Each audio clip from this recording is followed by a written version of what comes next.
Bonjour. Bonjour, alors bienvenue à Djelfa, Ouais, donc la région de Djelfa. Alors ici on va commencer par le premier site, c'est le Rocher de Sel. super. Alors Rocher de Sel c'est un diapir. Tu peux nous expliquer ce que c'est un diapir? Alors un diapir c'est en fait une formation géologique où il y a du sel et du gypse qui sort de la terre. Bon après c'est assez complexe parce qu'il y a pas mal de phénomènes géologiques qui arrivent, mais c'est en fait c'est comment dirais-je, un monticule et qui est assez important de diamètre dans la région ici. Et en fait ce qui est très bien c'est qu'il délimite vraiment le début de l'Atlas saharien, la chaîne de l'Atlas saharien. D'accord. Donc pour l'Atlas qui vient de la frontière marocaine jusqu'aux Aurès. Et donc bien. ici on voit vraiment le début de l'Atlas saharien avec la plaine ici en face de nous qui est la plaine du Zarez, Zarez comme on dit en arabe. Donc il y a deux Zarez, qui est Zarez al-Sharqi ou Zarez al-Gharbi. Et là, juste en face, vous voyez un oued, donc c'est la sinuosité, les méandres de l'oued Mellah.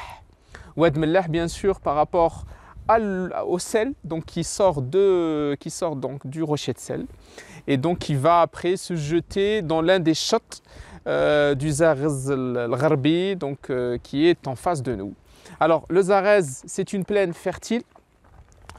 Comme on le voit déjà, il y a pas mal d'agriculture et aussi il y a un cordon dunaire, donc cordon dunaire droit et cordon dunaire gauche. Donc, et juste derrière le cordon dunaire, il y a les deux seprats, donc la sepra du Zarez Sharqi et la sepra du Zarez Gharbi. Donc voilà, après donc, il y a l'Atlas saharien, donc c'est ici, on voit vraiment la ligne. On a ici le Djebel Degdeg avec le rocher de sel. Et après, c'est toute la ligne qui va on va dire, grosso modo, jusqu'à Laghouat, qui se termine, on va dire, grosso modo, jusqu'à Laghouat. D'accord. Voilà. Donc ici, c'est la terre, donc la région de Djelfa, donc à partir de Hassi Bahbah, c'est la terre des Ouled Naïl, donc la grande tribu, la confédération des Ouled Naïl, qui est donc peuplée de plein de tribus, qui rassemble plein de tribus. Très bien. Et voilà, donc... Alors, ce lieu, il a une histoire aussi. Alors oui, celui le rocher de sel en particulier, il a une histoire même coloniale, si je ne m'abuse. Alors oui, on peut dire, parce qu'en fait, toutes les personnes qui venaient du nord doivent passer par ici. Très bien. C'est la route pour aller vers le sud, donc les caravanes qui devaient aller vers le sud, donc Bilad Soudan, on va dire, ou la route des oasis, devaient passer par ici et devaient passer quasiment par le rocher de sel.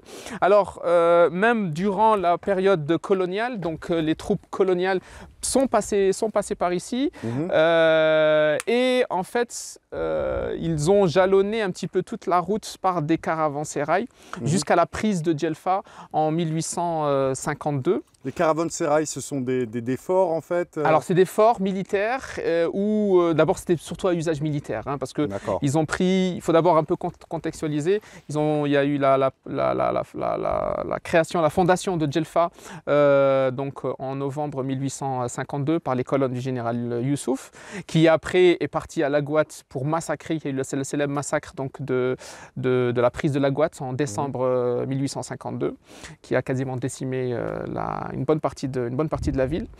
Et donc après, bon, les Français, ils devaient avoir des relais, on va dire, dans chaque 100 km, ils devaient avoir un grand relais. Comme on va dire, il y a Boussahada à 100 km, Laghouat à 110 km, Ain Oussara, etc. Donc il y avait des caravansérails. Et on va le voir tout à l'heure, donc la fondation de la ville avec le borge de Djelfa. Mais tout au long de la route, il y avait des petits caravansérails, dont celui-là, donc à ta gauche. Bon, qu'on ne voit pas très bien d'ici. On ne voit pas très bien d'ici, mais c'est l'un des caravansérails qui a été construit en 1854 par le génie militaire, qui a été terminé en 1854. Et donc à côté de ce caravansérail, tu m'as dit il y a la maison d'un... Alors oui, alors en fait, comme on l'a dit ici sur la terre donc, des Ouled Naïl, sur la terre de l'une des tribus, c'est les Ouled al-Qouini. Et en fait, ces terres également, donc dans ces terres, c'était les terres d'une des familles qui sont les Ben Lahrache ou les Ben Cherif, parce que c'est la même famille. Et juste à côté donc, de ce borge, il y a Mohamed Ben Cherif. Mohamed Ben Cherif, c'était un caïd donc, du temps de la France, qui est né en 1879 et qui a construit donc, ce borge en 1907-1908 environ. et qui était donc vraiment juste à côté du fort Rondon, qu'on appelait fort Rondon. Donc. Et Mohamed Ben Chelif, il est connu pour, c'était un Saint-Syrien, et il est connu pour avoir écrit l'un des premiers romans en langue française, donc au Maghreb, si je ne me trompe pas, en tout cas en Algérie, et ça c'est certain. Donc Ahmed Ben Mohamed Le Goumier, si je ne me trompe pas. Et en tout cas, c'est le premier écrivain en langue française en Algérie. Et ce monsieur, qui est mort en 1921, donc d'une autre épidémie qui avait fait rage dans la région, donc il est mort en 1921. Voilà. Épidémie de quoi? Malaria? Si je ne me trompe pas, c'était le typhus. Si je ne me trompe pas. Hein. J'ai une petite perte de mémoire, mais je pense que c'est le typhus. D'accord. Voilà, alors, ce sel, il a été exploité en fait? Alors, sûrement durant déjà bien avant, bien avant la période coloniale. C'est sûr que les gens devaient utiliser ce sel pour leurs animaux. Pendant la période coloniale également, donc il y a des photos qui montrent l'utilisation de l'exploitation de ce sel. Voilà. Et jusqu'à maintenant, donc un peu plus bas, au contrebas, il y a toujours des gens qui viennent pour piocher, ramasser un petit peu de sel, à donner aux animaux, donc au bétail, voilà, aux ovins principalement, parce qu'ils ont besoin comme antiparasitaire, on va dire. Voilà, qu'ils lèchent. Donc ils lèchent, les ovins lèchent ce sel comme antiparasitaire. D'accord, super. Voilà. Tu as des choses encore à ajouter sur le lieu? Pour le moment, non. C'est en fait l'entrée de Djelfa. Voilà, c'est l'entrée de Djelfa. Voilà. Et c'est, on va dire, quand on vient faire une visite à Djelfa, il faudrait commencer par là. Voilà, il faudrait commencer par là parce que c'est quand même un site atypique, c'est pas loin, c'est à 20 km de la ville, donc c'est pas très loin. Un décor vraiment lunaire, hein, on vous montrera d'autres vidéos. Là, on a fait un petit peu d'histoire, après on va faire un petit peu plus de vidéos et de photos. Mais vraiment, c'est un endroit très très intéressant. Et pour finir, donc tu me disais que, parce que moi tout de suite ça m'a rappelé El Asla, à Nouarqa. Tout à fait. Et alors il y a une relation en fait entre... En fait, ce qu'on voit, c'est qu'un petit peu sur la carte géologique, la carte géographique, c'est qu'un petit peu tous ces diapyres, tous ces rochers de sel sont un petit peu sur une même ligne quasiment. D'accord. Donc celui qui est le plus à l'est, c'est le grand rocher de sel de Djebel Melh de Biskra, de l'Outaïa, qui est utilisé encore par l'entreprise Lenacel, donc l'entreprise nationale, qui l'exploite.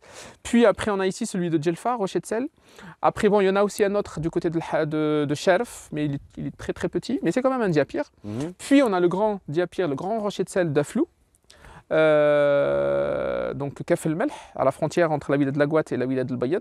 Il y en a un autre qui est très grand, c'est celui de Krakda, dans la wilaya de Bayat.